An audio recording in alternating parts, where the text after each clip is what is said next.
High noon blazed across the Colorado Territory's endless grasslands, where heat mirages danced like spirits above the parched earth, stretching toward the distant Rockies. The Cheyenne camp hugged the banks of Willow Creek's seasonal bed, 23 painted lodges arranged in the sacred circle that honored their ancestors' ways. Buffalo hide walls rippled in the relentless prairie wind, while dust devils spun between teepees, where children played with carved wooden horses. But beneath the daily routine, tension crackled like electricity before a thunderstorm. Cheyenne stood motionless at the camp's eastern perimeter, his 30 years of warfare carved deep into the weathered lines around his obsidian eyes. Golden eagle feathers adorning his war bonnet caught the merciless sunlight as he studied the horizon with the intensity of a man reading death in distant shadows. 6 riders had just crested Rabbit Hill, their mounts kicking up dust plumes that snaked behind them like sidewinder trails across sand. The lead horseman's slouched posture and greasy felt hat pulled low over his eyes carried unmistakable signatures of trouble. Cheyenne's jaw muscles tightened as recognition struck him like a physical blow. Pete Morrison, a killer for hire, whose reputation for brutality stretched from the Kansas border to the Wyoming territory. Behind him rode his usual collection of drifters, deserters, and murderers, their rifles glinting like fangs in the harsh light. Riders approaching fast. Cheyenne called out in rapid Cheyenne, his voice carrying the authority of a war chief. "Move the pony herd to the south draw. Women prepare for departure." Near the central fire pit, where strips of buffalo meat hung drying on wooden racks, a young white woman pressed a bundled infant against her chest with trembling hands. Clara Brennan looked far older than her 22 years. Poverty and hardship had etched premature worry lines around her jade-green eyes, while her auburn hair, once lustrous, now hung in travel-dulled strands beneath a faded blue sunbonnet. Her calico dress, patched and repatched with careful stitches, told the story of someone who'd learned to make do with nothing. The baby in her arms, 3-month-old Liesel, made soft mewling sounds as tiny fists emerged from the swaddling cloth. Clara's grip tightened protectively around the infant, her knuckles white with strain. She'd been in the Cheyenne camp for barely 4 hours, having followed Cheyenne's trail from the Denver Pacific Stagecoach Road, where he'd saved her from certain death. Now she wondered if she'd simply traded one form of doom for another. Cheyenne approached with the fluid grace of a natural predator, his moccasined feet making no sound on the packed earth. Traditional Cheyenne regalia adorned his powerful frame, a buckskin shirt decorated with intricate quillwork bone hairpipe breastplate across his broad chest and beaded leggings that spoke of a man who honored the ancient ways, even as the modern world pressed closer each year. When he reached Clara, his voice dropped to an urgent whisper that carried absolute authority. "Get inside, before it's too late." Clara stared up at him, her entire body trembling, not from fear of the Cheyenne warrior before her, but from the terrible memory of bullets whining past her head, like angry hornets just hours before. The infant's weight seemed to double in her aching arms as understanding crashed over her like a cold wave. Those riders had followed her trail to this place, bringing violence and death to people who'd offered her sanctuary without asking for anything in return. "I cannot," she whispered, her voice barely audible above the prairie wind. "They'll slaughter your people because of what I carry. I won't have more innocent blood on my hands." A warning shot cracked across the grassland like breaking bones, the bullet kicking up dust 30 yards from the nearest lodge. The horses in the remuda threw up their heads and whinnied nervously, sensing approaching danger with animal instinct. Suddenly, the peaceful camp exploded into organized chaos that spoke of a people who'd survived by being ready for war at a moment's notice. Cheyenne women collapsed lodge poles with practiced efficiency, their movements swift and sure as they prepared to evacuate the entire village if necessary. Boys no older than 10 drove the pony herd toward a protective draw, their high voices calling commands in their native tongue while their elders gathered weapons and ammunition. The transformation from peaceful community to mobile war party took less than 3 minutes. Generations of survival wisdom made manifest. Hayamovi's strong hand closed around Clara's elbow with surprising gentleness, his calloused palm warm and steady against her fear-chilled skin. Inside. Now. No argument. He propelled her toward the nearest teepee, shoving aside the painted entrance flap, just as the second volley of gunfire erupted from the attackers. Bullets punched through buffalo hide walls with wet, tearing sounds that made Clara's stomach lurch with terror. She stumbled into the dim coolness of the lodge, baby pressed against her racing heart, and dropped to her knees on a thick buffalo robe that smelled of sage smoke and ancient ceremonies. Outside, Cheyenne warriors threw themselves behind overturned travois and pack saddles, returning fire with the disciplined accuracy of men who'd fought both cavalry and outlaws. Hayamovi shouldered his prized Winchester Model 1873, the rifle's brass receiver gleaming as he worked the lever action with mechanical precision. Through the teepee's hide walls, Clara heard his voice calm as still water but deadly as winter ice. Stay flat against the ground. Hold the child close and do not move unless I command it. The first exchange was brutal and devastatingly efficient. 2 of Pete's men wheeled their mounts through the scattered sage, firing blindly into the painted lodges, while their horses' hooves drummed against the sun-baked earth like war drums. Their tactics were those of men accustomed to terrorizing helpless farmers, ride fast, shoot wild, and count on fear to do most of the work for them.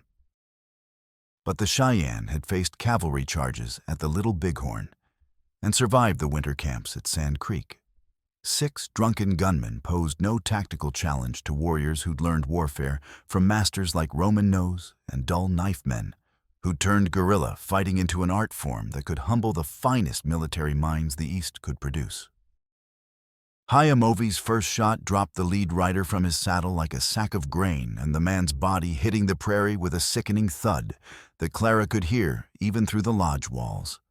17-year-old Cheyenne, his face painted with sacred symbols for courage in battle, put a 44-40 bullet through the second rider's horse, clipping the animal cleanly in the shoulder. The wounded mount screamed in pain and went down hard, pinning its cursing rider beneath its thrashing weight, while blood frothed from the bullet hole. When the acrid gun smoke finally cleared, and the last echoes of rifle fire faded across the grassland, Pete's surviving men were already spurring their mounts toward the horizon, their leader's harsh voice carrying back across the prairie like the howl of a rabid wolf. "This ain't finished, you savages. We'll be back with enough men to burn you all out." 2 bodies lay sprawled in the dirt beside their dying horses, their blood already beginning to attract the first flies of afternoon. Hayamovi approached the nearest corpse, a thin man with rotted teeth and a week's worth of stubble decorating his sunken cheeks. Pinned to the dead outlaw's vest was a small copper token tarnished with age, but still bearing clear lettering. "Copper Gulch Mine and Load, $1 credit." The warrior knelt beside the body, studied the token's raised letters with the intensity of a man reading sacred signs in eagle flight patterns, and slipped the evidence into his leather possibles bag. When he turned back toward the teepee, where Clara waited, his expression carried the grim weight of terrible understanding that went far beyond simple frontier violence. "They didn't come for horses or winter supplies," he said, pulling back the entrance flap to reveal Clara huddled protectively over the sleeping infant. "They came hunting your bundle, white woman. The question that will determine whether we all live or die: is this what makes one white child worth killing an entire Cheyenne band to possess?" 3 days earlier, Clara had stumbled into the ramshackle settlement of Bitter Creek, with nothing but the travel-stained clothes on her back and the 3-month-old infant cradled in her exhausted arms. The town squatted beside the Denver Pacific rails like a collection of sun-bleached bones, its single muddy street, lined with false-fronted buildings that looked ready to collapse in the next strong wind that rolled down from the Rockies. Alkali dust coated everything with a fine white powder. The boardwalks, the hitching posts, even the persistent flies that buzzed around the horse troughs in the oppressive Colorado heat. For the past 8 months, Clara had worked as a hired girl for Heinrich and Greta Larson on their homestead along the fertile bottomland of the Ash River, where German immigrant determination met American opportunity in the endless struggle to carve civilization from wilderness. The couple had treated her with genuine kindness, almost like the family she'd never had, since losing her parents to cholera on the Oregon Trail when she was 16 years old and completely alone in the world. In exchange for cooking, cleaning, and helping with their newborn daughter Liesel, they'd provided food, shelter, and the closest thing to belonging she'd known in years of wandering from job to job across the territories.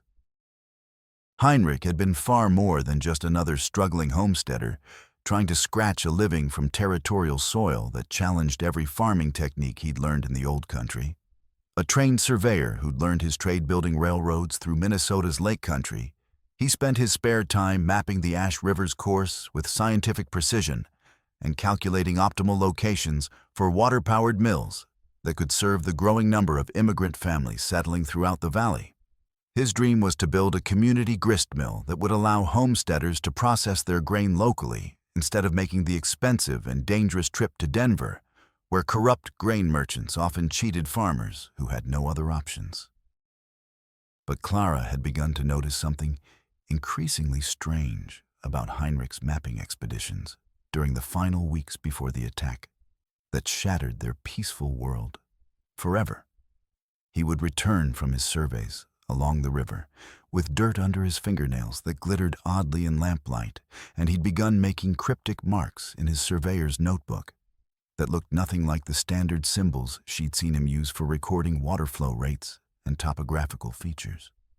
When she'd asked about the unusual markings out of simple curiosity, he'd grown uncharacteristically secretive, claiming they were just technical notations that wouldn't interest a young lady who has more important things to worry about.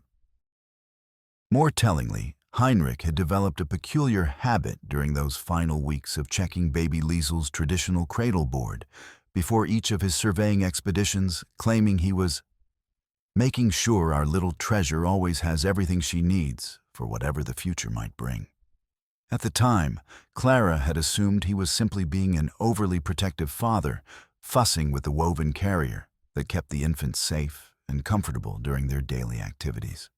Only later would she understand the true significance of his careful attention to that seemingly innocent piece of traditional craftsmanship.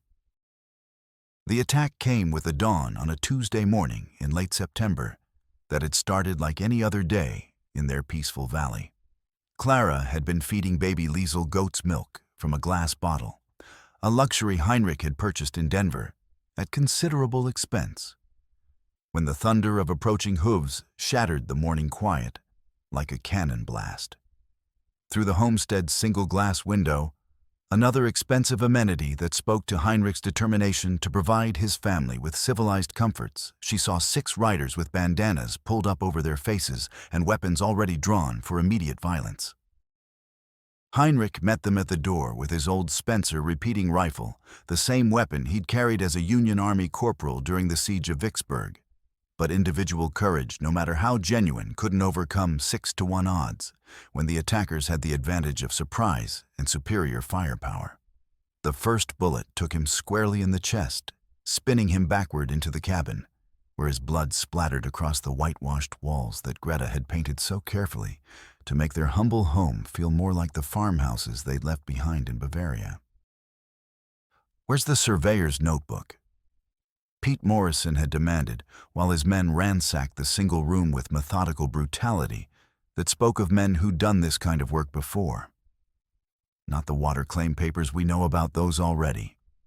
We want the real map, the one with his special markings that show where he found it." Greta, still weak from the childbed fever that had followed Liesel's difficult birth, had tried desperately to shield her baby with her own body. The second bullet silenced her screams forever, leaving 3-month-old Liesel orphaned in a world that had suddenly become infinitely more dangerous than any infant should ever have to face. Clara had hidden under the rope bed with the baby pressed against her chest, Liesel's terrified cries muffled by her wool shawl, while the killers searched for something that was apparently worth far more than simple water rights or farming equipment. When the outlaws finally set fire to the sod house and rode away in disgust at their failure to find what they'd come for, Clara had grabbed what she could carry in her desperate flight toward uncertain safety. The baby's silver christening spoon engraved with L.A. for Liesel Abigail, in delicate script that had been Greta's one concession to vanity. A smoke-stained document from Heinrich's desk that appeared to be some kind of legal claim. And enough food and supplies to reach the nearest town, though she had no clear plan beyond simple survival once she arrived there. The precious surveyor's notebook that the killers had sought so desperately remained hidden somewhere in the burning ruins, its secrets protected by Heinrich's foresight and Clara's ignorance of its true importance. Only later would she discover that the German immigrant had been far more clever than his murderers had given him credit for, and that his most valuable discovery was closer to her than anyone could possibly have imagined. Sheriff Magnus O'Brien had listened to Clara's story with the weary expression of a man who'd heard too much bad news and could do precious little about any of it. 45 years old and soft around the middle from too many meals at the Golden Eagle Saloon, he wore his tin badge like a burden rather than an honor. His cramped office smelled of stale tobacco, spilled whiskey, and the kind of moral resignation that came from compromising with evil too many times over too many years. Young ones don't deserve to get caught up in this kind of mess, he'd muttered under his breath, his pale blue eyes lingering on the sleeping infant, with what might have been genuine remorse for his own failures of courage and conscience. Then, speaking louder with the tone of a man delivering an official warning, "Best keep moving, miss. Bitter Creek ain't safe for folks carrying what don't rightfully belong to them." The warning had been clear enough in its implications, but Dr. Edwin Hartwell had been more direct in his counsel when Clara sought medical attention for the baby. The 55-year-old physician, one of the few men in town who still possessed both medical skills and moral courage in equal measure, had examined little Liesel with gentle hands while sharing what he knew about the dark forces that were apparently arrayed against them. "Pete Morrison rides for Conrad Dietrich," the doctor had explained in his soft Virginia accent while checking the infant's reflexes and listening to her tiny lungs with his stethoscope. "Dietrich owns the Copper Gulch mine up in the high country, and he buys influence the way other men buy ammunition in bulk quantities and without asking too many questions about where it gets used or who gets hurt in the process." Dr. Hartwell had provided goat's milk for the baby and clean bandages for Clara's rope-burned hands, torn during her desperate escape from the burning homestead. His kindness had been a small island of decency in an ocean of corruption and violence. But even he couldn't offer real protection against the storm that was gathering like dark clouds on the horizon. Clara's original plan had been beautifully simple: take the next stage to Denver, where federal marshals might be willing to listen to her story and provide protection for an orphaned infant who'd already seen more violence than any child should witness in a lifetime. But as her coach rolled out of Bitter Creek on the dusty road that wound northeast toward the territorial capital, fate had intervened in the form of 3 Cheyenne riders who appeared on the trail ahead, like materializations from the frontier's violent past. The stagecoach driver, a nervous man named Wilson, who jumped at shadows and saw hostile Indians behind every boulder, had immediately reached for the double-barreled shotgun in its boot beside his seat. "Savages blocking the road," he'd shouted to his passengers while fumbling with the weapon's hammers. "They're fixing to rob us blind and leave our scalps for the buzzards." But the lead rider, Hayamovi, though Clara didn't know his name yet, had raised his hand in the universal sign for peaceful parley that was recognized by every frontier dweller with enough sense to survive their first winter in Indian country. His two companions, an older warrior with gray braids and young Cheyenne with war paint still wet on his cheeks, had kept their rifles pointed skyward in clear demonstration of non-hostile intentions.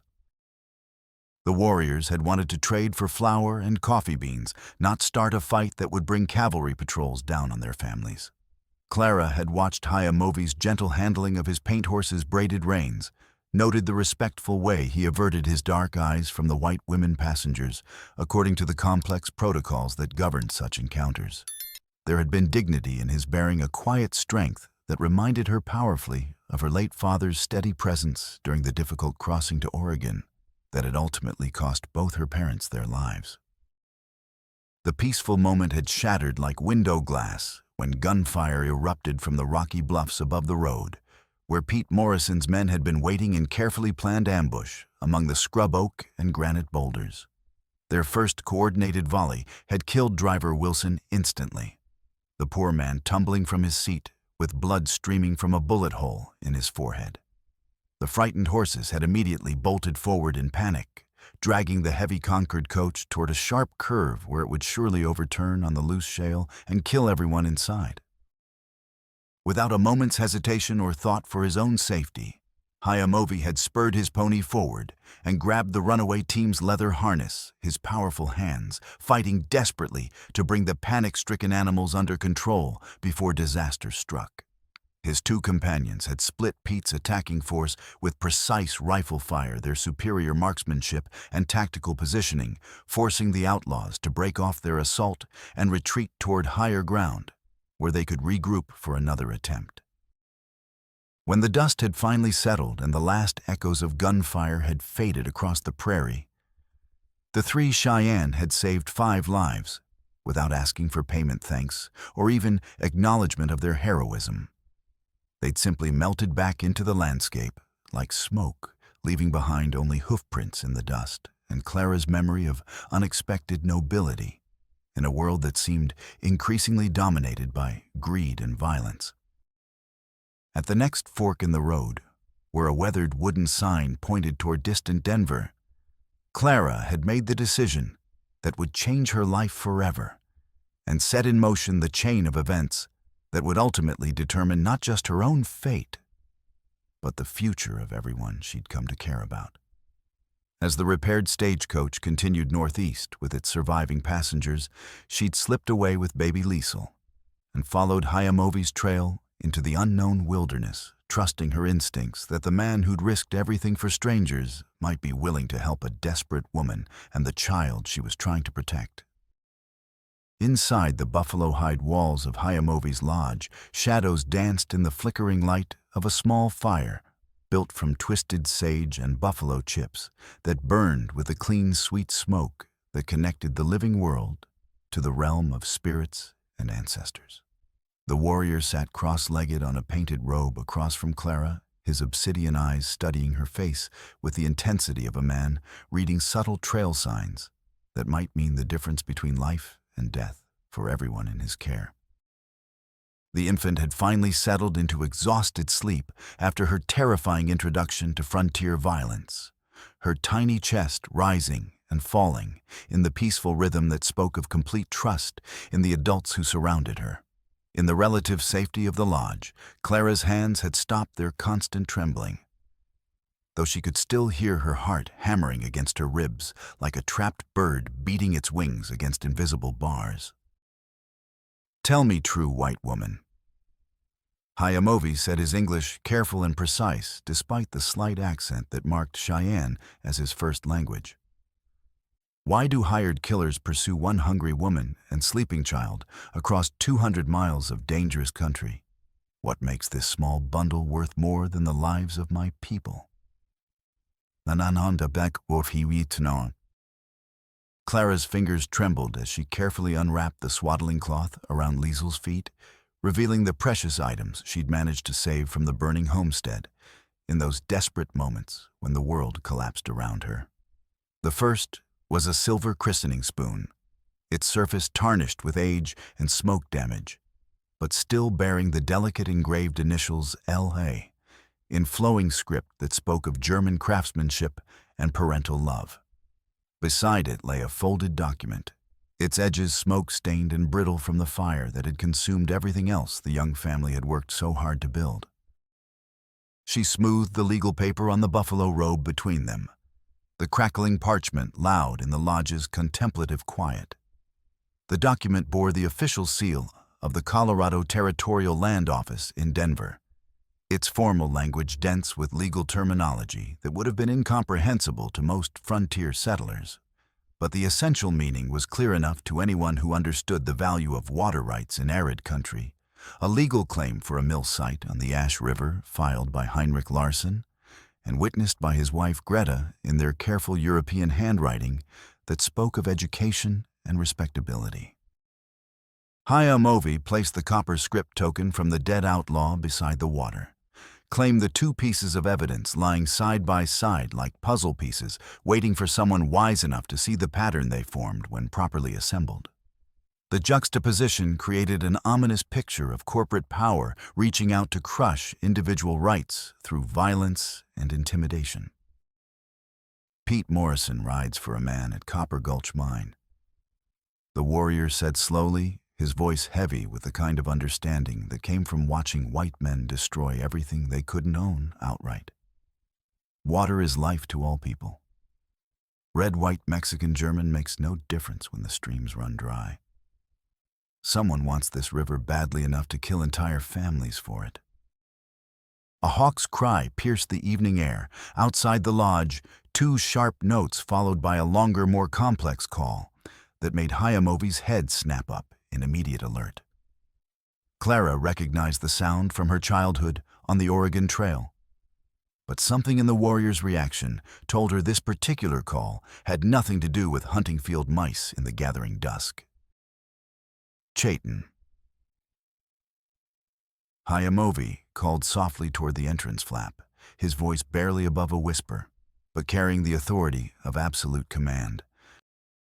The young warrior appeared instantly at the lodge, opening his boyish features tight with concern, and his rifle held ready for immediate action.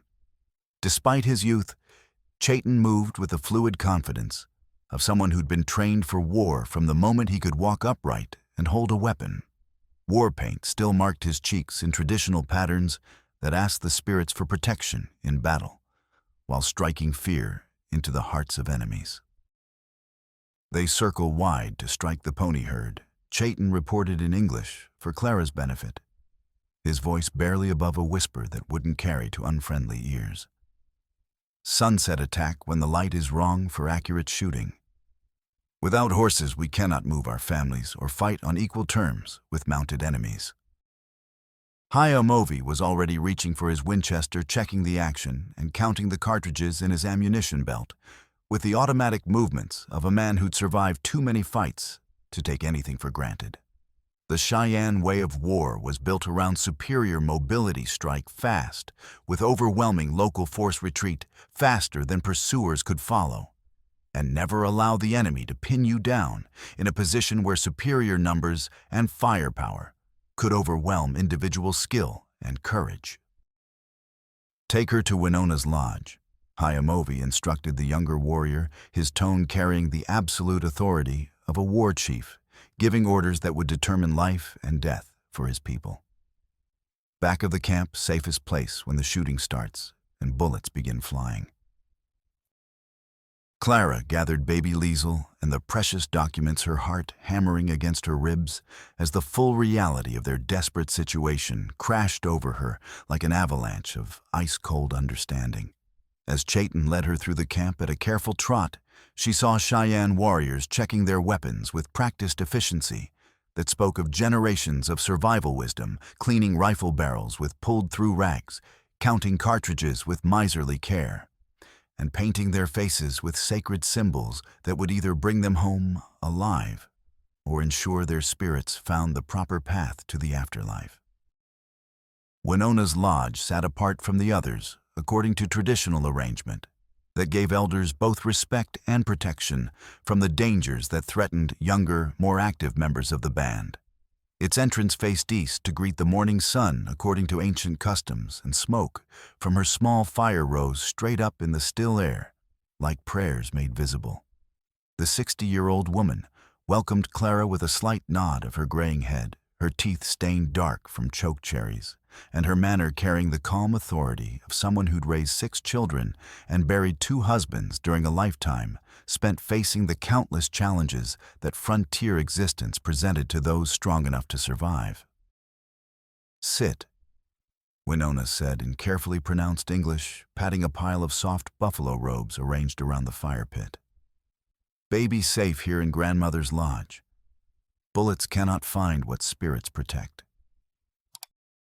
Through the painted hide walls, Clara could hear the approaching thunder of hooves as Pete Morrison launched his carefully planned assault on the camp's most vulnerable point. The attack came precisely at sunset, when the crimson light would blind the defenders and hide the attackers, just as Cheyenne had predicted, with the tactical wisdom that came from growing up in a world where warfare was a constant possibility.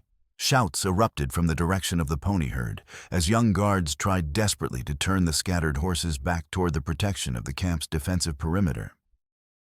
The battle that followed was chaos, incarnate, the sharp crack of Colt revolvers mixing with the deeper boom of rifles, and the distinctive whistle of arrows launched from powerful bows with enough force to punch through a man's ribs and pin him to the ground.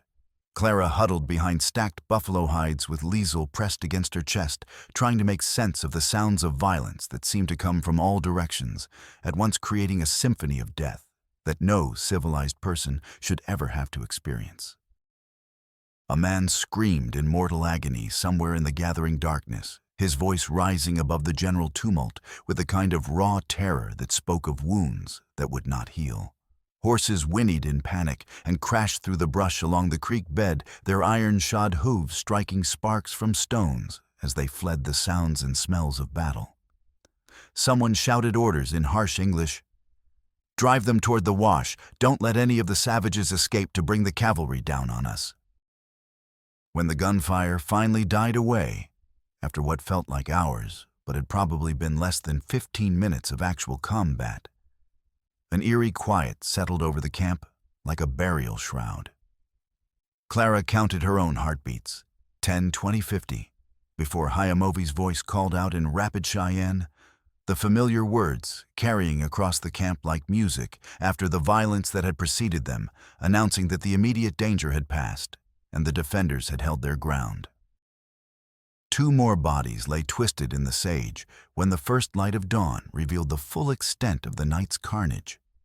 Pete Morrison had managed to escape across the dry wash with his remaining men, but he'd paid a steep price for his failure to capture Clara and the baby. More importantly, from a tactical standpoint, he'd left behind evidence that connected him directly to the powerful forces that wanted Heinrich's water claim badly enough to wage war for it. Near the scattered pony herd, where the grass was trampled and dark with blood from the wounded animals that hadn't survived the night, Hayamovi found a 44-40 cartridge casing that was still warm from recent firing. Clara recognized the expensive ammunition from her time helping at the general store in Bitter Creek premium rounds that cost more than most cowboys earned in a week, the kind of cartridges that only wealthy operations bought in bulk quantities for their security forces. Hayamovi picked up the brass casing and turned it over in his palm, his weathered features grim with the kind of understanding that came from years of watching white men's greed destroy everything it touched. The evidence was mounting like storm clouds on the horizon, copper script tokens, linking the attacks to Copper Gulch mine premium ammunition that spoke of corporate financing and men willing to attack a peaceful Cheyenne camp for one white woman and her baby. "Tomorrow, we move to Blue Rock Canyon," he announced to the gathered warriors, his voice carrying the weight of a decision that might mean the difference between life and death for everyone in the camp. "This place is no longer hidden from our enemies, and they will return with more men and heavier weapons." But Clara knew the truth that none of them wanted to speak aloud. Nowhere would be truly safe as long as she carried whatever Heinrich's surveyor's notebook contained. She was beginning to suspect that the German immigrant had discovered something far more valuable than optimal locations for water-powered mills. The thought that her presence had brought death and violence to people who'd shown her nothing but kindness was a weight that pressed down on her shoulders, like a millstone threatening to crush what remained of her hope for any kind of peaceful future. Before the first pale light of dawn touched the eastern horizon, the Cheyenne camp was already in motion, with the efficient urgency of people who understood that survival often depended on the ability to disappear completely before enemies could regroup and return with reinforcements. Lodge poles clattered against each other as women dismantled their homes with movements perfected over generations of nomadic life, while men gathered the horse herds into tight groups that could be moved quickly across difficult terrain without losing valuable animals to panic or predators.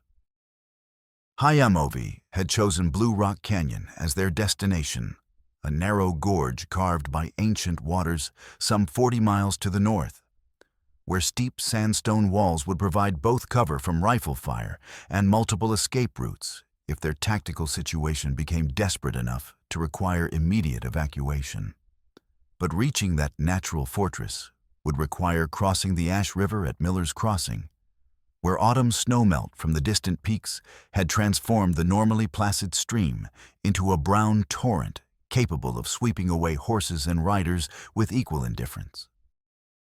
The crossing site lay in a natural amphitheater, where red stone bluffs rose on both sides of the river, creating perfect positions for ambushers, while forcing travelers into a narrow corridor with no alternative routes. Clara waded into the icy water, with 3-month-old Liesel secured against her chest. Using a woven grass sash that Winona had hastily prepared the traditional carrier, distributing the baby's weight evenly across her shoulders, and leaving her hands free for the dangerous work of maintaining balance on treacherous footing. The current tugged at her long woolen skirts with fingers of liquid ice, threatening to sweep her feet out from under her on river stones that shifted and rolled with each step she took toward the distant bank. Halfway across the ford, where the water reached her thighs and the current ran strongest around a series of submerged boulders, she felt the terrible pull of the flood trying to drag her downstream towards certain death in the rocky rapids that lay beyond the crossing.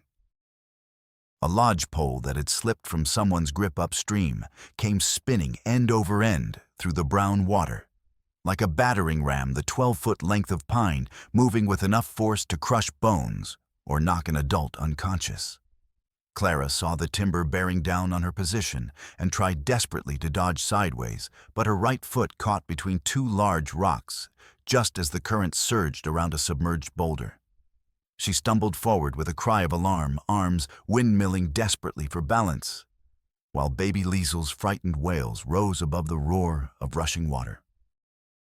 Cheyenne's strong hand closed around her elbow before she could fall, his grip firm and steady as bedrock. "Careful with your footing," he said simply, his voice calm despite the chaos surrounding them. No judgment in his tone, no condescension toward a white woman struggling with frontier realities that were second nature to someone raised in this harsh environment, just practical help offered when it was most desperately needed. On the far bank, Clara wrung muddy water from her heavy skirts, while Liesel fussed in her soggy blankets, the infant's complaints adding to the general cacophony of a large group in emergency relocation. The dangerous crossing had consumed precious time that they could ill afford to lose, and now the sun was fully above the horizon, making their column visible for miles across the open grassland to anyone with field glasses and hostile intentions. That visibility proved costly within minutes of reaching what should have been the safety of dry ground. As the last Cheyenne ponies climbed out of the river with water streaming from their bellies and mains gunfire erupted from a grove of cottonwoods 200 yards downstream from the crossing site, the distinctive crack of rifle fire echoed off the bluffs as Pete Morrison's men opened their carefully planned ambush with devastating effect, their positions chosen to catch the refugees in a deadly crossfire. One bullet shredded the sleeve of Clara's dress, the fabric parting like tissue paper, while she felt the searing heat of the lead's passage against her bare skin. The realization of how close death had come made her knees weak with terror that threatened to freeze her in place at the worst possible moment. Another shot killed Chayton's paint pony instantly, the young warrior rolling clear with practiced grace as his mount collapsed with blood frothing from its nostrils and a .44-40 bullet through its heart.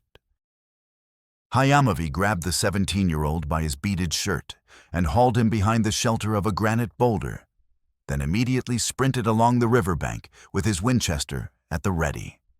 His movements were fluid and calculated, using every scrap of available cover as he closed the distance to the hidden gunman with the patient stalking technique that had made Cheyenne warriors legendary for their ability to appear where enemies least expected them. Bear Claw, Pete Morrison's most trusted enforcer, and a man whose reputation for brutality was whispered in saloons from Denver to Cheyenne, attempted to flank the Cheyenne position with a double-barreled shotgun that could cut a man in half at close range. The big outlaw was as ugly as Original Sin and twice as mean, with arms like oak tree trunks and a face that looked like it had been rearranged several times with blunt instruments wielded by men who understood the kind of violence that settled arguments permanently. He spurred his horse through the shallow water at the river's edge, aiming to catch the defenders in a deadly crossfire that would end the fight quickly and decisively. But Hayamovi had fought cavalry officers trained at West Point, and he understood exactly how white men thought about tactics and terrain when they believed they held overwhelming advantages in firepower and positioning. As Bear Claw rounded a bend in the riverbank, confident in his flanking maneuver and already calculating the bonus Conrad Dietrich would pay for a successful conclusion to this troublesome affair, the Cheyenne warrior was waiting in perfect ambush with a braided rawhide lariat in his experienced hands. The rope snapped tight around a fallen cottonwood log just as Bear Claw's horse hit the obstacle at full gallop, sending both mount and rider tumbling through the air in a tangle of limbs, leather, and profanity that would have been comical under different circumstances. They crashed into the rocky shallows with sounds that Clara could hear even over the river's constant roar, and the expensive shotgun disappeared somewhere in the muddy current where it would rust away to nothing long before anyone thought to look for it. Bear Claw came up from the water like some primordial monster rising from the depths, creek mud streaming from his black beard while he clawed desperately for the skinning knife on his gun belt, with hands that shook from cold and rage. He charged up the bank toward Hayamovi with the kind of berserker fury that had made him valuable to men like Conrad Dietrich, pure violence. Without the complications of conscience or mercy, the distilled essence of brutality that could be purchased for the right price and directed against whatever targets required elimination. The two men collided with the sound of fists hitting raw meat, rolling through loose gravel in a desperate struggle that could only end when one of them stopped moving permanently. Bear Claw was stronger with the muscle mass of a man who'd spent years swinging a pickaxe in hard rock mines, where only the toughest survived the combination of dangerous work and violent recreation.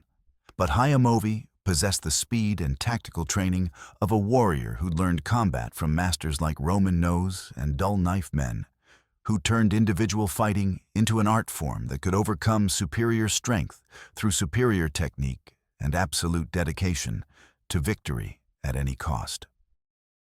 When Bear Claw's knife blade slashed across Hayamovi's left forearm, opening a line of bright red through the buckskin sleeve, and sending fresh blood streaming down his wrist, the warrior responded with a perfectly timed headbutt that drove his forehead into his opponent's already crooked nose with enough force to shatter cartilage. The wet crunching sound was audible even over the rushing water, and Bear Claw dropped like a felled pine tree unconscious before his body hit the muddy ground. Clara ran to them through the settling gun smoke, her hands already tearing strips from her white cotton petticoat to bind the bleeding wound that could cripple Hayamovi if infection set in during the days ahead. "By thunder," she whispered, when she saw how deeply the knife had cut, exposing muscle and sinew beneath the torn skin. You're bleeding something fierce. We need to get this bandage proper before you lose any more. Hayamavi tested his grip carefully, flexing his fingers to ensure the tendons still functioned correctly despite the damage Bear Claw had inflicted. Fresh blood seeped through Clara's makeshift bandage, but the wound wasn't deep enough to sever anything vital. He would retain full use of his arm, though the scar would serve as a permanent reminder of this encounter. We keep moving toward the canyon, he said, accepting her ministrations with the stoic calm that characterized his approach to pain and hardship. Worry about proper doctoring when we reach safety. But as they gathered the scattered ponies and resumed their desperate journey toward Blue Rock Canyon, Clara couldn't shake the growing certainty that they were walking deeper into a carefully prepared trap that would ultimately destroy everyone she'd come to care about.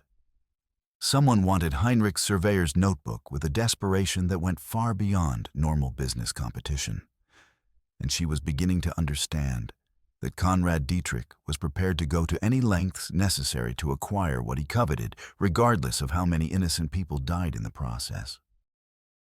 In the cramped confines of Bitter Creek's one-room schoolhouse, Miss Julia Martinez bent over her desk by the flickering light of a coal oil lamp, writing furiously, while her students' empty seats seemed to watch her like silent witnesses to the corruption that poisoned their small community.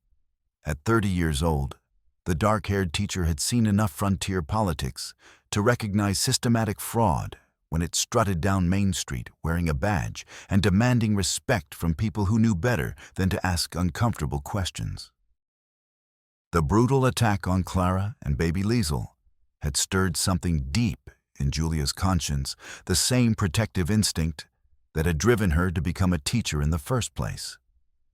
Believing that education could provide children with the tools they needed to build a better world than the one their parents had inherited.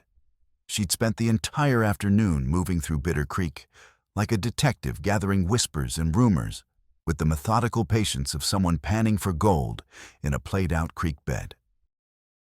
At Morrison's Mercantile, she'd learned that Conrad Dietrich had been systematically purchasing water rights along the entire length of the Ash River using shell companies, with names like Territorial Holdings Limited and Mountain Development Corporation, that sounded official enough to fool clerks who didn't ask too many questions.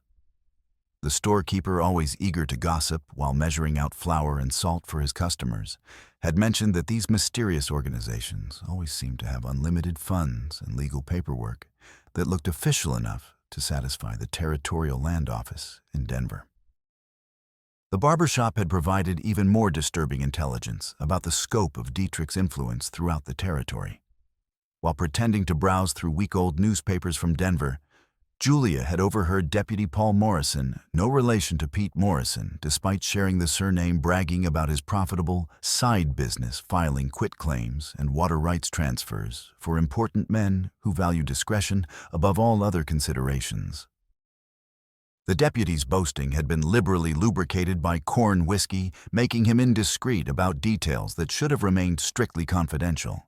Julia had learned that Paul had been filing fraudulent documents at a rate that suggested Conrad Dietrich was planning something far more ambitious than simply acquiring a few additional water claims for his mining operations. The telegraph office stayed open late on Wednesdays to handle the increased commercial traffic that came with the weekly freight deliveries. And Julia had a friend named Sarah Patterson, who worked the key in the larger town of Crow's Landing, 40 miles to the east. She composed her message with the careful economy that expensive telegraph rates demanded, knowing that every word cost money she could barely afford on a teacher's modest salary. Need records, check Territorial Holdings Limited, stop. Quit claim filed yesterday, Ash River Mill site, stop Heinrich Larson, property, stop urgent inquiry, stop. The reply, crackling back over the copper wire, arrived within 2 hours, each dot and dash spelling out revelations that made Julia's hands tremble as she transcribed the Morse code into readable text. Deputy Paul, filed claim morning after Larson deaths, stop signed by Territorial Holdings, President J. Smith, Stop No J. Smith on incorporation. Papers, stop clear fraud suspected. Stop federal marshals notified stop. Julia folded the precious telegram with infinite care and slipped it into her leather reticule, her mind racing with the implications of what she'd discovered. The evidence of systematic conspiracy was mounting like thunderheads before a prairie storm. But evidence meant absolutely nothing without someone brave enough to act on it in the face of powerful opposition. And in a town where Conrad Dietrich owned the mine that employed half the adult men and the bank that held most of the mortgages and enough businesses to control the local economy, truly courageous people were as rare and precious as genuine silver dollars in a world of debased currency. Sheriff Magnus O'Brien sat alone in his cluttered office, staring at the half-empty bottle of rye whiskey on his scarred wooden desk, without making any move to touch the amber liquid that promised temporary forgetfulness. The alcohol seemed to mock him with the possibility of escape from problems that no amount of drinking could solve or change. Dr. Edwin Hartwell had brought him Clara's smoke-stained copy of Heinrich's water claim, along with a detailed account of the massacre at the Larson homestead, and the moral implications were eating at Magnus like a cancer that grew stronger with each passing hour. He owed his position entirely to Conrad Dietrich's political influence and financial support. The mine owner had backed his election campaign when his opponent had proven too honest and incorruptible for local tastes. Dietrich's money had paid for advertisements in the territorial newspapers. His supporters had spread favorable rumors in the saloons and general stores. And his enforcers had made sure that voters throughout the county understood the potential consequences of making the wrong choice at the ballot box. But Magnus had moral limits that even fear and financial obligation couldn't cross, and those limits definitely didn't include standing aside while hired killers murdered innocent babies in their beds. The memory of his friend Tom Hartwell's death 2 years earlier still haunted his dreams with images too vivid and terrible to forget. Deputy Hartwell had gotten too curious about mysterious payroll shipments to Copper Gulch Mine and had ended up face down in Sand Creek with a bullet in the back of his skull and his badge missing from his vest. The official verdict had been robbery gone wrong. But Magnus knew Pete Morrison's distinctive handiwork when he saw it, and he understood exactly what happened to lawmen who asked too many questions about Conrad Dietrich's business operations. Now the sheriff faced the defining choice of his life, the kind of decision that would determine whether he died as a bought man or found some measure of redemption in whatever years remained to him. Keep silent about what he knew, maintain his comfortable corruption, and watch more innocent families disappear into unmarked graves scattered throughout the territory. Or stand up to Conrad Dietrich and probably join Tom Hartwell in the cemetery outside town, where a simple wooden cross marked the final resting place of the last honest lawman Bitter Creek had known. He opened his desk drawer with hands that shook slightly and stared at the telegram. Julia Martinez had shown him the evidence of systematic fraud laid out in black and white, like an indictment from the Almighty himself. The paper seemed to burn his fingers as he held it, each word a reminder of the oath he'd sworn when he first pinned on the badge to protect and serve the people, not to enable and profit from their oppression, by men who believed money could purchase anything, including human souls. Magnus closed the drawer with a decisive snap that echoed through the quiet office like a gunshot reached for his hat, with movements that spoke of final determination, and walked toward a confrontation with his own past that could no longer be avoided or postponed. Some decisions couldn't be put off forever, and a man could only live with cowardice for so long before it poisoned everything decent that remained in his character. At Blue Rock Canyon, where ancient red sandstone walls rose like cathedral spires toward the endless Colorado sky, Hayamovi consulted with the Council of Men, while Winona patiently taught Clara the intricate art of hanging a traditional cradle board from the lodge poles in a way that would keep baby Liesel both safe and easily accessible. The woven carrier would leave Clara's hands free for the countless tasks that frontier survival demanded, while ensuring that the infant remained protected from the harsh environmental conditions that could kill someone so small and vulnerable within hours. Clara's willingness to work without complaint or expectation of special treatment had deeply impressed the initially skeptical Cheyenne women who'd seen too many white women collapse under the physical and emotional demands of nomadic life. She mended torn lodge covers with neat, even stitches learned from her mother during the long journey west, and her knowledge of white medicine had proven invaluable. When little Joseph Running Bear developed a dangerous fever that threatened to turn into the pneumonia that killed so many children during the harsh mountain winters. Trust was building through shared labor and mutual respect, the universal language of useful people who pulled their own weight regardless of the accidents of birth or skin color, that divided them from each other in the eyes of a world that seemed determined to find reasons for conflict where cooperation would serve everyone's interests better.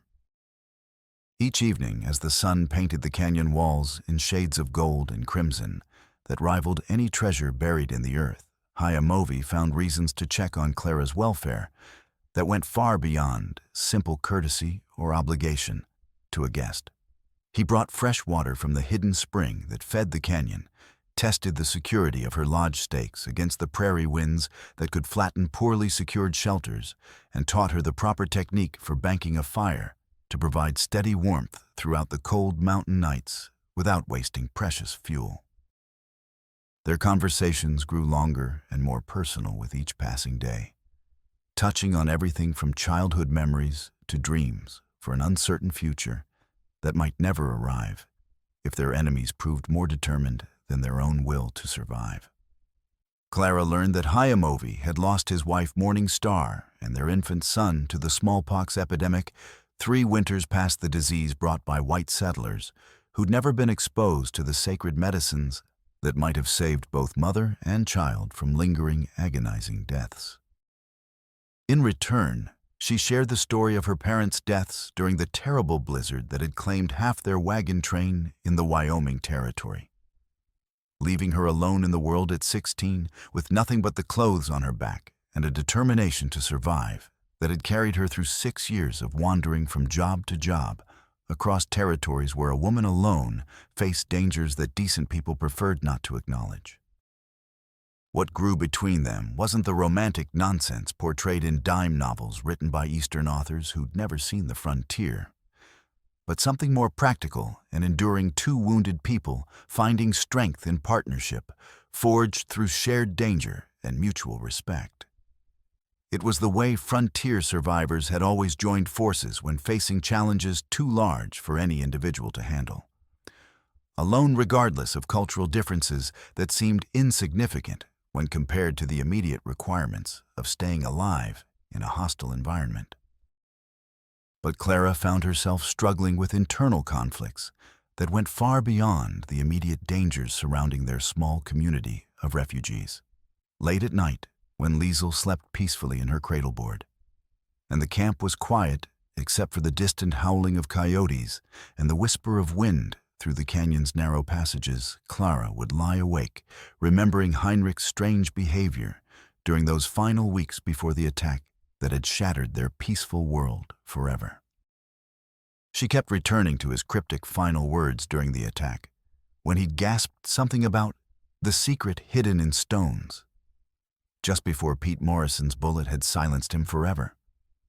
The phrase had made no sense at the time, but now she wondered if it might be connected to the odd, glittering dirt she'd noticed under his fingernails after those mysterious surveying expeditions, and to his increasingly secretive behavior whenever she'd asked about the unusual symbols he'd been adding to his technical notebooks.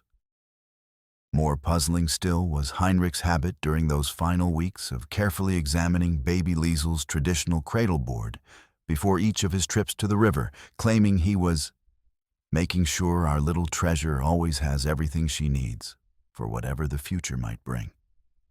Clara had assumed he was simply being an overly protective father, but now she wondered if there might have been a more practical purpose behind his seemingly innocent fussing with the woven carrier. 2 additional clashes with Pete Morrison's gang escalated the stakes considerably, and forced the Cheyenne deeper into defensive positions that limited their mobility and tactical options. But these attacks showed a level of sophisticated planning that went far beyond the straightforward violence Clara had witnessed during their earlier encounters, demonstrating an intelligence and resource base that suggested Conrad Dietrich's direct involvement rather than simply Pete Morrison's brutal but limited methods. The first attack came when the camp's scouts discovered that someone had systematically contaminated their primary water source during the night, using mercury compounds from mining operations that would cause slow, agonizing death if consumed over time. The spring that fed their canyon refuge had been poisoned with enough heavy metals to kill everyone in the camp within weeks, though the effects wouldn't become apparent until it was too late to save anyone. Only Winona's extensive knowledge of traditional purification methods involving charcoal filters and medicinal plants saved the entire band from a catastrophe that would have eliminated them without the need for direct confrontation. This shows the mind of a man who thinks like a spider. Hayamovi observed grimly as they worked frantically to neutralize the contaminated water supply before anyone became seriously ill. He spins webs to catch prey without risking himself in open battle where courage and skill might overcome superior numbers and equipment. The second attack was even more sophisticated and dangerous, demonstrating access to industrial equipment and technical expertise that went far beyond what typical frontier outlaws could command. Clara woke to a rumbling sound that seemed to come from the earth itself, followed by screams of terror from the direction of the horse herd, as panicked animals fled from something that violated their deepest instincts about natural dangers. During the night, Dietrich's men had used mining explosives and engineering knowledge to trigger a carefully controlled landslide that blocked the canyon's main exit, trapping the entire Cheyenne band in what had suddenly transformed from a natural fortress into a potential tomb. The rockfall looked completely natural to casual observation, but careful examination revealed drill holes and blast marks hidden in the debris evidence of planning that required both technical skill and intimate knowledge of local geology. "They mean to starve us out, like rats in a trap," Cheyenne reported after scouting the blocked passage with the thoroughness that survival demanded. "The slide blocks our primary escape route, and they've positioned men to watch the smaller passages where individuals might try to slip through. We're caught here until they decide to finish what they started." Clara felt a chill that had nothing to do with the mountain air, as the full implications of their tactical situation became clear. These weren't the actions of men simply trying to recover stolen property or eliminate inconvenient witnesses. This was the systematic destruction of an entire community by someone with the resources and knowledge to wage war, using industrial methods that turned the landscape itself into a weapon. In a narrow arroyo carved by flash floods outside the main canyon, where red sandstone walls created a natural amphitheater that would contain sound and provide privacy for dangerous conversations, Clara finally told Hayamovi the complete truth about what she suspected Heinrich had discovered during those mysterious surveying expeditions. They'd ridden out together ostensibly to gather firewood for the evening cooking fires, but the warrior's gentle persistence had slowly worn down the barriers of fear and uncertainty that had kept her silent about details she'd been afraid to voice even to herself. The baby slept peacefully in her traditional cradleboard secured to Clara's back, with woven straps that distributed Liesel's weight evenly across her shoulders and left her hands free for other tasks. Around them, the sandstone walls seemed to lean inward, like the walls of a cathedral, creating a natural sanctuary where secrets could be spoken without fear of unfriendly ears or hostile witnesses. "There's something I haven't told you about Heinrich's work during those final weeks." Clara began, her voice barely above a whisper, as she struggled to put her growing suspicions into words that made sense. He'd been coming back from his surveying trips along the river with dirt under his fingernails that glittered strangely in the lamplight, and he'd begun making marks in his notebook that looked nothing like the standard surveying symbols I'd seen him use for recording water flow rates and topographical features. Hayamovi listened with the complete attention of a man whose survival had always depended on his ability to read subtle signs that others might overlook or dismiss as unimportant. His dark eyes never left her face as she struggled to articulate suspicions that seemed almost too fantastic to believe, yet explained so much about the level of violence that had been directed against their small group. "What kind of marks?" he asked quietly, his voice encouraging her to continue, despite the obvious difficulty she was having in organizing her thoughts around events that had seemed meaningless at the time. Clara closed her eyes, trying to recall details that had appeared unimportant when she'd first observed them, but now seemed crucial to understanding the forces arrayed against them. Strange symbols that looked almost like a secret code, nothing like the careful measurements and calculations he usually recorded. And he kept talking about the secret hidden in stones during those final days, muttering to himself when he thought no one was listening. I assumed he meant something about the river's geological formation. But now I wonder if he'd discovered something else entirely. The warrior's obsidian eyes sharpened with understanding, as the implications of her words began to form a pattern that explained Conrad Dietrich's desperate determination to acquire Heinrich's surveyor's notebook. "You think the German found more than optimal mill sites along that river?" "I think he found silver." Clara said the words tumbling out like water from a broken dam as she finally gave voice to the suspicions that had been growing in her mind. "Or gold, or some other precious metal deposit. Something valuable enough to explain why Conrad Dietrich would risk everything, including multiple murders and war against the Cheyenne, to get his hands on Heinrich's technical records. A simple water claim wouldn't justify this level of violence and systematic planning, but a secret mine location certainly would make all of this worthwhile." The implications of this revelation hit both of them like physical blows as they realized the true scope of what they were facing. If Heinrich had indeed discovered a significant mineral deposit and encoded its location in his surveyor's notes using symbols that looked innocuous to casual observers, then baby Liesel wasn't just the heir to a modest mill site. She was the unwitting owner of potential wealth that could transform the entire territorial economy and make whoever controlled it one of the most powerful men in the American West. "The notebook," Hayamovi said quietly, his voice heavy with the weight of terrible understanding. "The one Pete Morrison's men couldn't find when they burned the homestead and killed Heinrich and Greta. Do you have any idea where he might have hidden his technical records?" Clara's mind raced through memories of those final weeks, trying to recall any clue Heinrich might have left behind about the location of documents that had suddenly become more valuable than their weight in gold.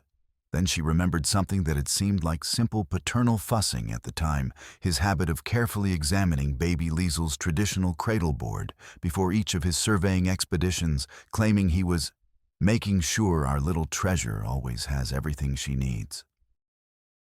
The cradle board. She whispered, her hands trembling as she reached for the woven carrier that held sleeping Liesel. He always checked it so carefully before leaving on his surveying trips. I thought he was just being an overly protective father. But what if he was actually hiding something inside the frame where no one would think to look? With infinite care and growing excitement, Clara began examining every inch of the traditional carrier, running her fingers along the wooden frame and checking the leather bindings that held the structure together. Near the bottom, where the footrest supported the baby's weight, her exploring fingers found something that didn't belong, a small section where the wood felt different beneath her touch, slightly hollow in a way that suggested deliberate modification. Working with the tip of Hayamovi's knife, she carefully pried open a cunningly concealed compartment that had been carved into the cradleboard's frame with the skill of a master craftsman. Inside, wrapped in oiled leather to protect it from moisture and temperature changes, lay a small notebook bound in dark leather and filled with Heinrich's precise handwriting in the German script he'd learned as a child. The pages contained far more than simple surveying notes and water flow calculations. Mixed among the legitimate technical data were detailed maps of underground passages or sample locations marked with coded symbols.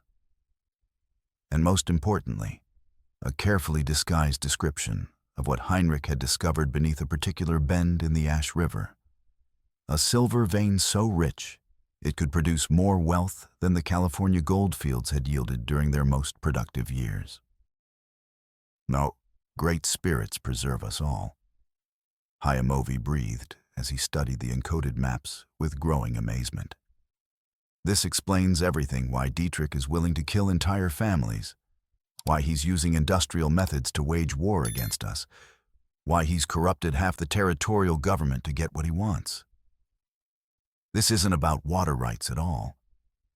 It's about enough precious metal to buy political influence from here to Washington. But their moment of triumph and revelation was interrupted by young Cheyenne sliding down the arroyo's sandy slope with urgent news that transformed their situation from dangerous to desperate. Large group of riders approaching from 3 directions. He reported, his chest heaving from the hard run back to their position. At least 20 men, maybe more, all heavily armed and carrying blasting equipment. They mean to end this today one way or another.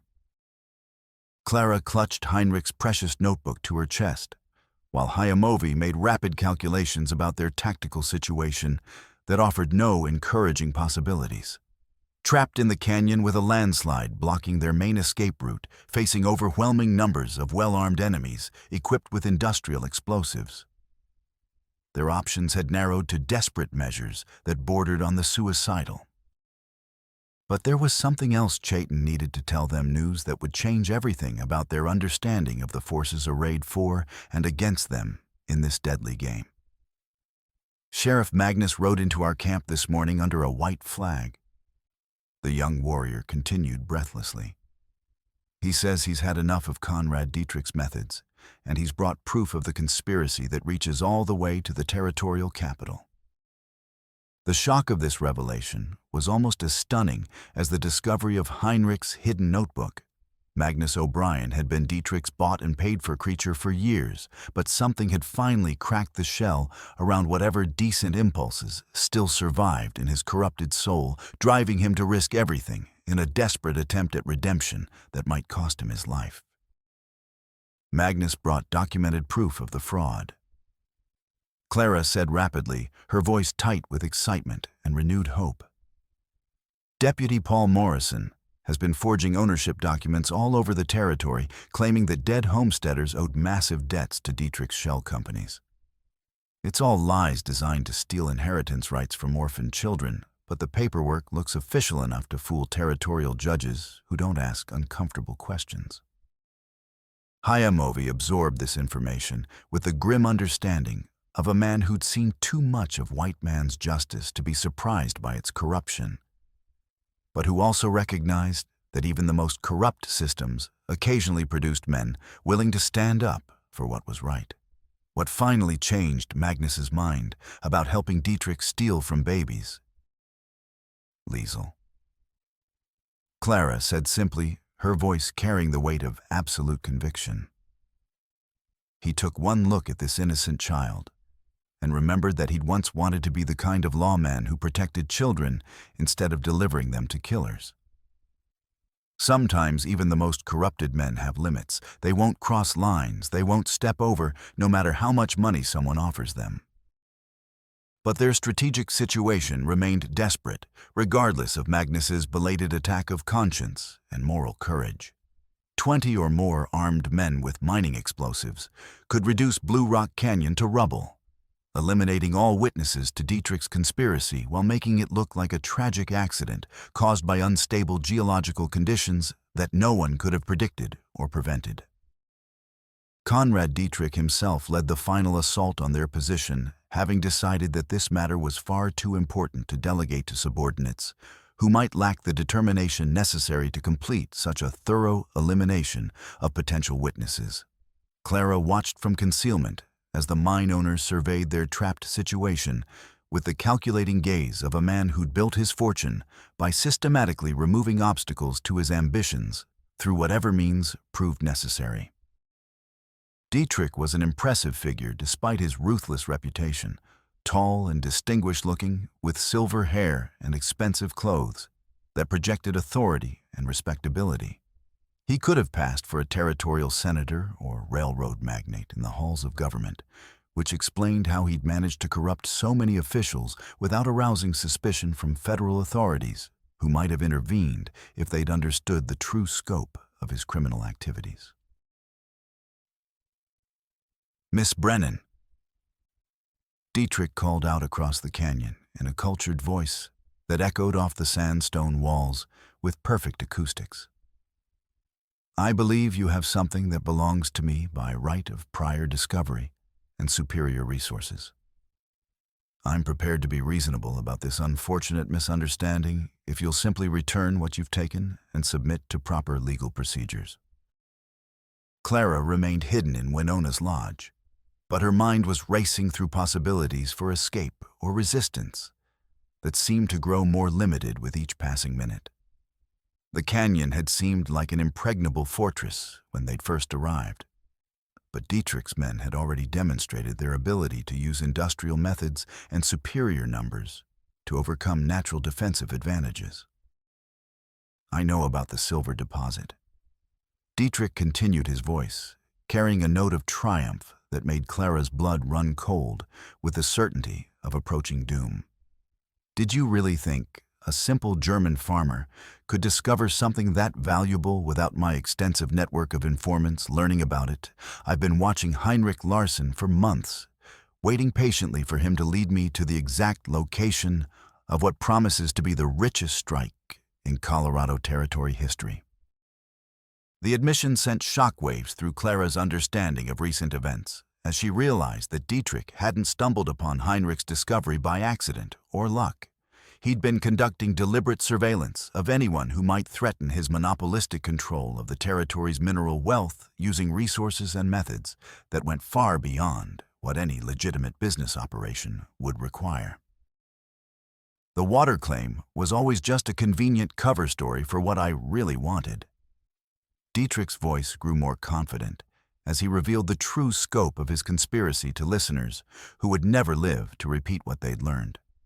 Federal mining law requires mineral claims to be properly surveyed and filed with territorial authorities, but if the original surveyor meets with an unfortunate accident before he can register his discovery officially, then any subsequent claim becomes the legitimate property of whoever files the proper paperwork first. Clara felt physically sick as the full implications of Dietrich's plan became crystal clear in her mind. He'd arranged Heinrich and Greta's murder not just to steal their water rights, but to eliminate the only witnesses to a silver discovery that could be worth millions of dollars in an era when such wealth could purchase entire territorial governments. Baby Liesel was the sole remaining obstacle between Dietrich and a fortune that would make him one of the most powerful men in the American West. The attack began with a series of carefully placed explosions that shook the canyon walls and sent massive boulders crashing down into the creek bed, with sounds like thunder rolling across mountain peaks. Dietrich's men had positioned dynamite charges at strategic points throughout the gorge designed to create controlled rock slides that would bury any evidence of what had happened to the Cheyenne band and their unwelcome white guests. Clara pressed herself against the lodge's hide walls, holding Liesel tightly, while the world seemed to come apart around them in a symphony of destruction that no human being should ever have to experience. Through the chaos of falling rock and shouting voices, she could hear Hayamovi coordinating the defense with the calm authority of a war chief who'd faced impossible odds before and somehow found ways to survive through superior tactics and absolute refusal to surrender. But this wasn't a battle that could be won through individual courage or superior marksmanship. Dietrich had brought enough firepower and industrial explosives to level the entire canyon system, and his men were positioned to cut down anyone who tried to escape through the narrow passages that remained temporarily open between the rock falls. The breakthrough came when Sheriff Magnus appeared at Dietrich's side with what appeared to be official documents, his badge glinting in the harsh sunlight as he approached the mine owner with papers that might represent either salvation or final betrayal. Clara's heart sank as she realized that the sheriff's change of conscience might have been nothing more than an elaborate deception designed to lure them into a final trap from which no escape would be possible. "Got those federal warrants you wanted?"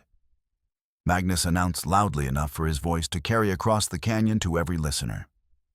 "Everything legal and proper for taking custody of the terrorist suspects who've been harboring stolen property and resisting lawful authority." Dietrich's satisfied smile was visible even at a distance as he reached confidently for the documents that would provide legal cover for the massacre he was planning, confident that his investment in corrupting local law enforcement was about to pay its final dividend. But as his manicured fingers closed on the papers that should have sealed their doom, Magnus made his move with the speed and determination of a man who'd finally found the courage to do what was right regardless of personal consequences. The sheriff's Colt revolver appeared in his hand, with practiced speed its barrel pressing against Dietrich's temple before the mine owner could react to this stunning reversal of expected loyalties. "These aren't warrants, you murdering snake!" Magnus growled loud enough for everyone present to hear clearly. "They're your signed confession to ordering the murders of Heinrich and Greta Larson, along with a complete list of every judge, politician, and lawman you've bought over the past 5 years of systematic corruption." The sudden reversal caught Dietrich's hired guns completely off guard, and their leader effectively held hostage by someone they'd assumed was their ally in this final confrontation.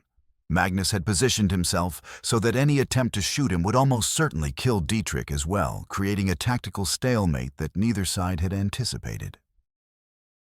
"You fool!" Dietrich snarled through gritted teeth, his cultured facade finally cracking to reveal the vicious killer beneath the respectable exterior. "Do you have any conception of what you've just thrown away? I could have made you richer than your wildest dreams of avarice." "Maybe so," Magnus replied with rock-steady determination, his gun hand unwavering despite the enormity of what he was attempting.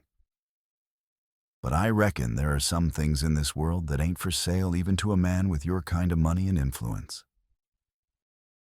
The tense standoff stretched for long, dangerous minutes, while both sides calculated their remaining options and tried to find advantages in a situation that had suddenly become far more complicated than anyone had anticipated.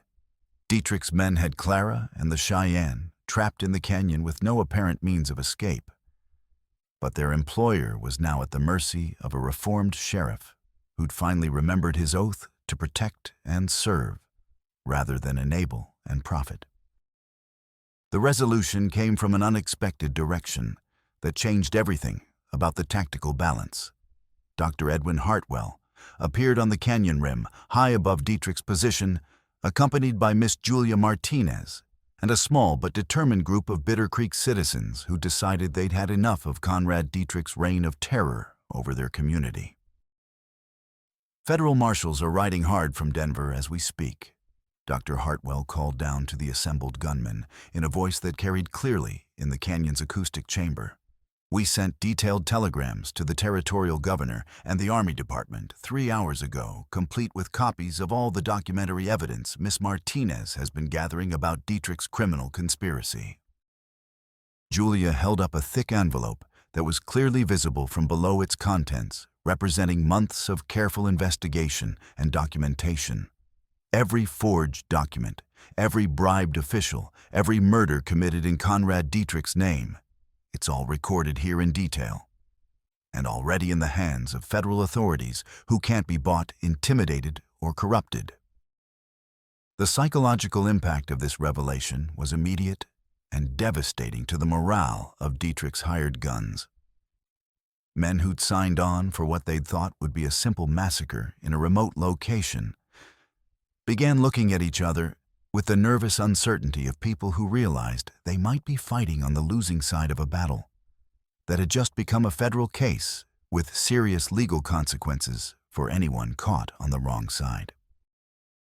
"Stand down, all of you," Magnus ordered with newfound authority ringing in his voice for the first time in years. "This criminal conspiracy is finished. Conrad Dietrich is under arrest for multiple counts of murder, and anyone who keeps fighting for him will hang alongside him when the federal marshals arrive to clean up this mess." But Conrad Dietrich hadn't built his criminal empire by accepting defeat gracefully when circumstances turned against him. With the desperate cunning of a cornered predator who would rather destroy everything than accept capture, he activated the final component of his plan, a master detonation system that would trigger every explosive charge he'd positioned throughout the canyon's most vulnerable geological points.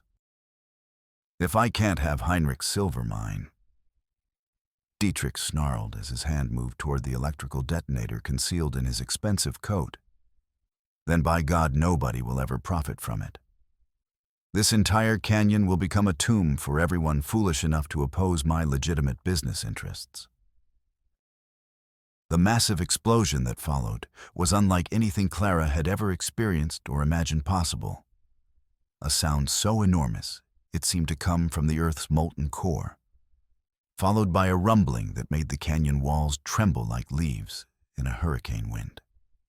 Huge sections of ancient sandstone began breaking away from the cliff tops in slow motion, creating an avalanche of stone that threatened to bury everything and everyone in the narrow gorge beneath millions of tons of falling rock.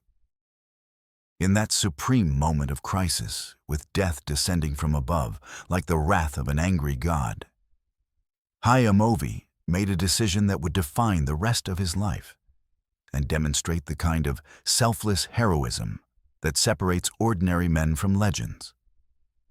Instead of seeking safety for himself or even trying to protect Clara and the baby he'd come to love, he charged directly toward the source of the geological catastrophe, with his intimate knowledge of the canyon's hidden structure and a desperate plan that might deflect the worst of the destruction away from the people he'd sworn to protect. Using his understanding of how ancient waters had carved these stone formations over countless centuries, Hayamovi reached a critical structural point where a massive chockstone, a boulder wedged between canyon walls, held back an entire section of unstable rock face. With his knife and bare hands, working with the speed of absolute desperation, he pried loose the natural keystone that had maintained the cliff's stability for thousands of years. The controlled collapse he triggered carved a new channel through Dietrich's avalanche, deflecting the majority of falling debris away from the area where the Cheyenne and Clara had taken shelter. It was an act of engineering genius performed under impossible conditions by a man who understood that his own survival was less important than the lives of people who depended on his protection. When the dust finally settled, and the last echoes of falling stone faded across the mountain landscape, Clara found herself alive and essentially uninjured in a canyon that had been transformed into an entirely different topographical environment. The narrow gorge that had offered them sanctuary was now a scarred wasteland of broken stone and altered drainage patterns, but they had survived what should have been certain death. The aftermath revealed both the scope of their victory and its terrible cost. Conrad Dietrich's crushed body was found beneath tons of sandstone, his dreams of unlimited wealth buried with him in the tomb he'd inadvertently created for himself. Pete Morrison and most of his surviving gunmen were trapped by rockfall, making their capture a simple matter for the federal marshals who arrived 2 days later after riding hard from Denver in response to the telegraphed evidence. But the price of victory had been devastating in human terms. Hayamovi emerged from the wreckage with severe injuries that left him unconscious for 4 days, while several Cheyenne warriors had been lost in the chaos of falling rock. The canyon that had provided them sanctuary was now uninhabitable, forcing the entire band to relocate during the worst possible time of year for such a massive undertaking. Most seriously, Hayamovi's heroic actions had cost him the use of his left leg, which had been crushed beneath falling stone during his desperate race to trigger the counter-collapse that saved everyone else.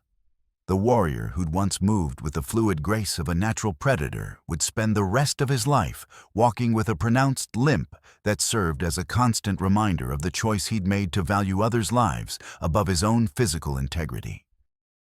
In the quiet days that followed, as federal investigators sorted through the evidence of Dietrich's massive criminal conspiracy, and Clara tended to Hayamovi's injuries with the skills she'd learned from Dr. Hartwell, she found herself confronting emotions that went far beyond simple gratitude for survival. The warrior had risked everything to save people who were essentially strangers to him, demonstrating a kind of selfless courage that she'd never encountered during her harsh frontier existence.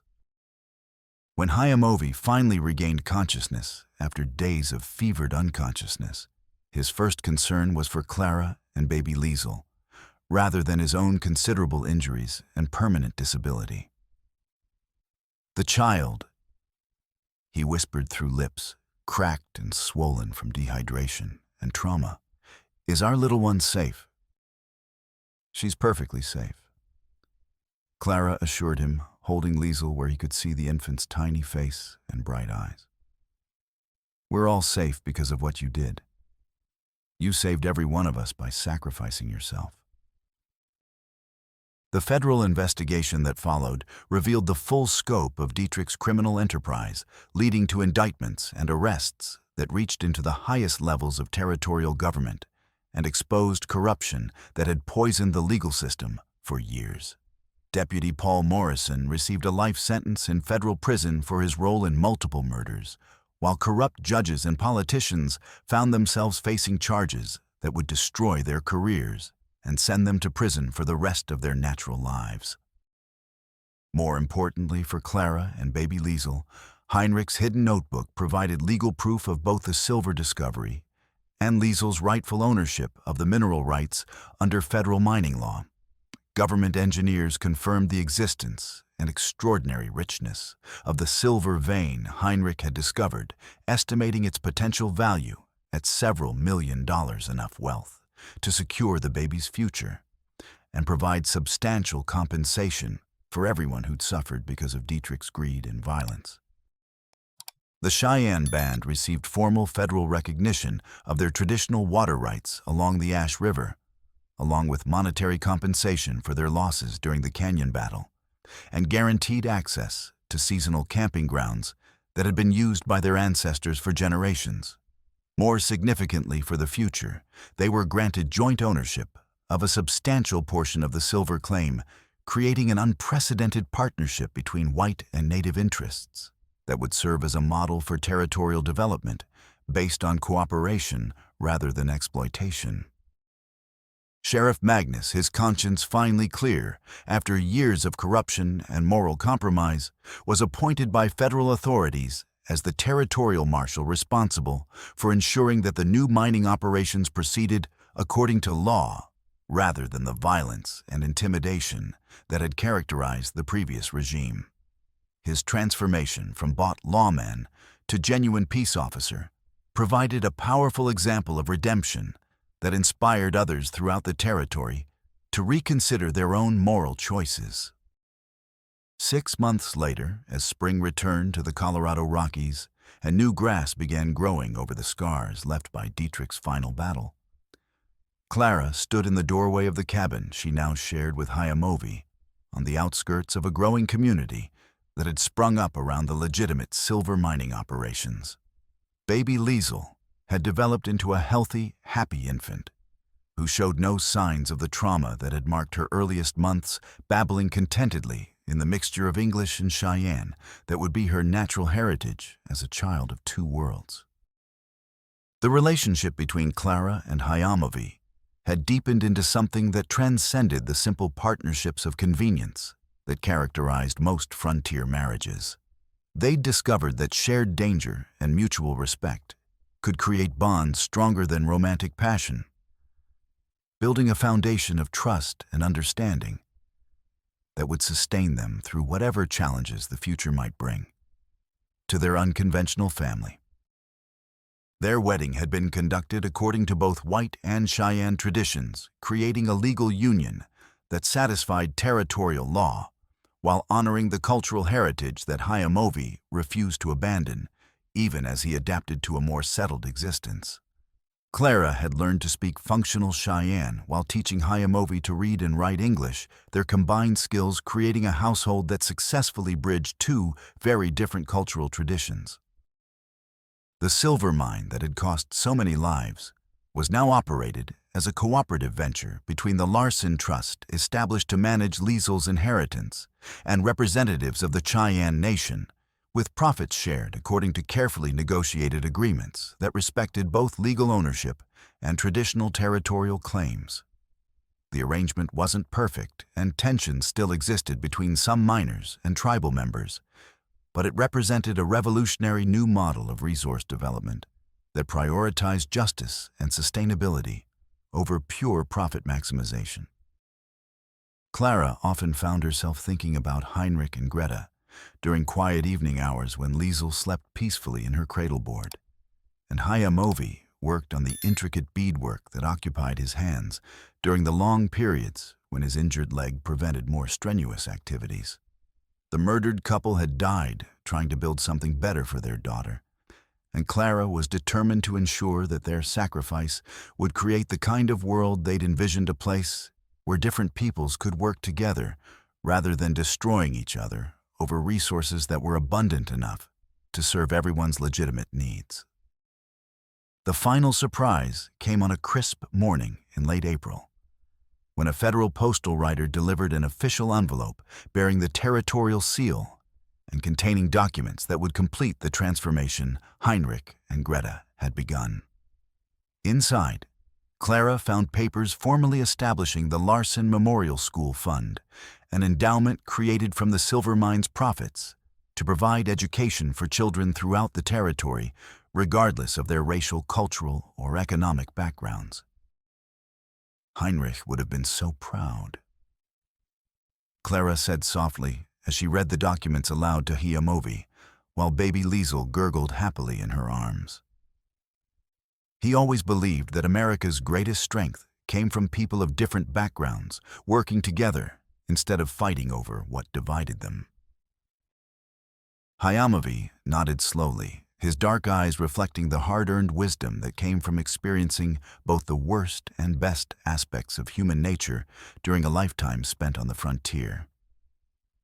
The dead live on through the choices made by those who remember them with honor. Your Heinrich and Greta will be remembered as long as children benefit from the better world their sacrifice made possible. Outside their cabin, the sounds of a thriving community filled the morning air. The rhythmic ring of hammers on nails as new buildings took shape, the laughter of children playing games that mixed white and Cheyenne traditions, and the steady industrial rhythm of mining equipment that processed precious ore, according to methods designed to minimize environmental damage while maximizing human benefit. Clara lifted baby Liesel from her cradleboard and carried her to the window where the infant could observe the bustling activity that represented her inheritance and her parents' legacy. "Look, sweetheart," she whispered into the baby's soft hair. "Look at the good world your mama and papa built for you with their love and sacrifice." The Ash River flowed clear and clean through its natural channel, no longer threatened by the kind of industrial abuse that had characterized Dietrich's operations. Federal oversight and the profit-sharing agreements ensured that mining activities couldn't contaminate the water supply that remained essential for agricultural use, and the traditional activities of native peoples who depended on the river's health for their own survival and cultural continuity.